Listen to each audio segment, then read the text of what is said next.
26,000 চাকরি বাতিল কাণ্ড, জটিলতা শেষ হয়েও শেষ হচ্ছে না। সুপ্রিম কোর্টের দেওয়া যে ডেডলাইন, সেই ডেডলাইনের মধ্যে নিয়োগ প্রক্রিয়া শেষ করা সম্ভব নয়, তাই সুপ্রিম কোর্টের কাছে সময় চাইবে এসএসসি। আরও বিস্তারিত জানতে সরাসরি আমাদের প্রতিনিধি কৃষ্ণেন্দু অধিকারী আমাদের সঙ্গে রয়েছেন। কৃষ্ণেন্দু, কেন এই জটিলতা, এসএসসি সূত্রে কি জানতে পারছো?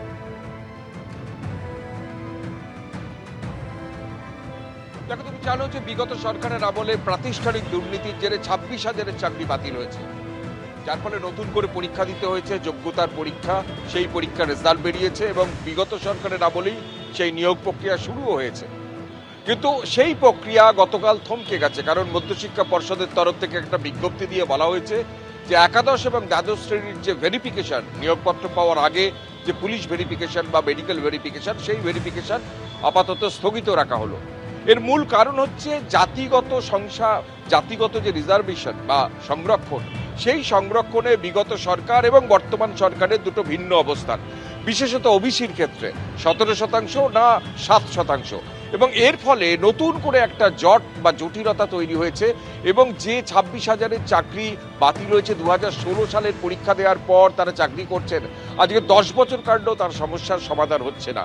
এবং আরও একটা বিষয় স্পষ্ট করে দিয়ে আজকে স্কুল সার্ভিস কমিশন স্পষ্ট করেছে যে এই যে সুপ্রিম কোর্টের নির্দেশ ছিল যে 31 আগস্ট অর্থাৎ এই মাসের শেষ দিন, সেই শেষ দিনের মধ্যে সমস্ত নিয়োগ প্রক্রিয়া শেষ করতে হবে, কিন্তু সেই নিয়োগ প্রক্রিয়া কিন্তু আগস্টের শেষ দিনের মধ্যে শেষ হচ্ছে না, এটা কার্যত স্পষ্ট হয়ে গেছে।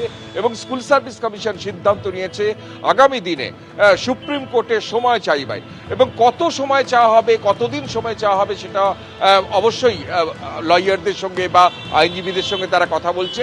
এবং পাশাপাশি একটা বিষয়ে আরও একটা অনিশ্চয়তা তৈরি হয়েছে যে যেহেতু একাদশ দ্বাদশের একটা বড় অংশের যারা চাকরি প্রার্থী তারা নিয়োগপত্র পাওয়ার আগে রেকমেন্ডেশন বা সুপারিশপত্র যেটা পাওয়ার সেটা পেয়ে গেছে, প্রায় 2,500 থেকে 3,000 বা তারও বেশি হতে পারে এমন সংখ্যক যারা চাকরি প্রার্থী তারা কিন্তু সুপারিশপত্র পেয়ে গেছেন। এবং সেক্ষেত্রে তাদের কি হবে, তাদের বিষয়টা অনিশ্চয়তা তৈরি হয়েছে, কারণ যেহেতু তারা বিগত সরকারের আমলে বিগত সরকারের যে সংরক্ষণ বিধি, সেই সংরক্ষণ বিধির আওতায় থেকে চাকরি পেয়েছেন বা নিয়োগপত্র পেয়েছেন, তাহলে কি সেটা এখন গ্রাহ্য হবে, সেই বিষয়টাও কিন্তু আইনের বা আইনজীবীদের পরামর্শ নিচ্ছে স্কুল সার্ভিস কমিশন।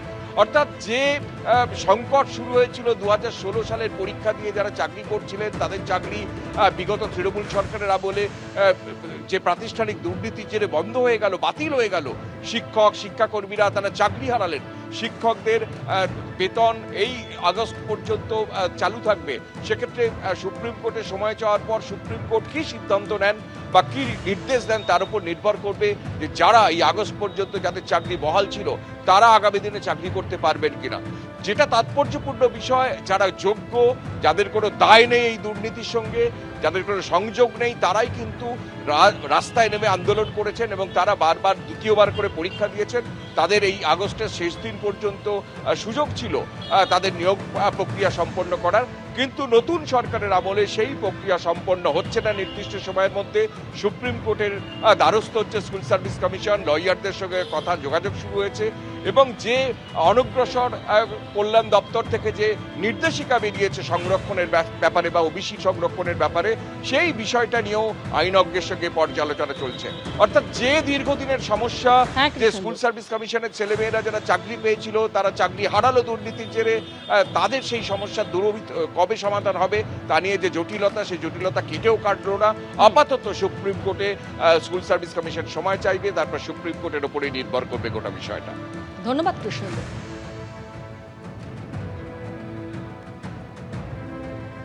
রিক্রুটমেন্টে কাজ চলছে, আমাদের স্টেট লেভেল সিলেকশন টেস্ট 2025-এ কাজ চলছে। এরতে খুব দ্রুত গতিতে কাজ করার পরিকল্পনা নিয়েছি। যত তাড়া করে হোক the recruitment process will be completed. আমরা অনারেবল সুপ্রিম কোর্টের ডাইরেকশনে ওটা করা হচ্ছে as per orders from time to time. তো ওটা আমরা সবসময় as per the directions of the court আমরা এগোচ্ছি। এর মধ্যে আমরা একটা নতুন নির্দেশ পেয়েছি 7 অগস্টে আমাদের বিসিডব্লিউ ডিপার্টমেন্ট থেকে, regarding the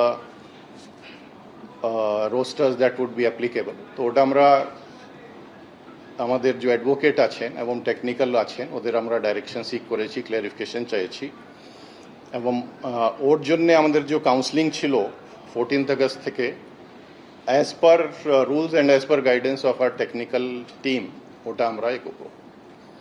তো এটা এখন অবধি যে প্রসেস আছে এবং গ্রুপ সি গ্রুপ ডির যে আমাদের রিক্রুটমেন্ট প্রসেস আছে তারতেও আমরা তো আনসার কি দিয়ে দিয়েছিলাম, তো ওদের আবার আমরা চেষ্টা করছি কি বিফোর পূজাস ও আমরা ওদের যাতে রেজাল্ট বার করতে পারি।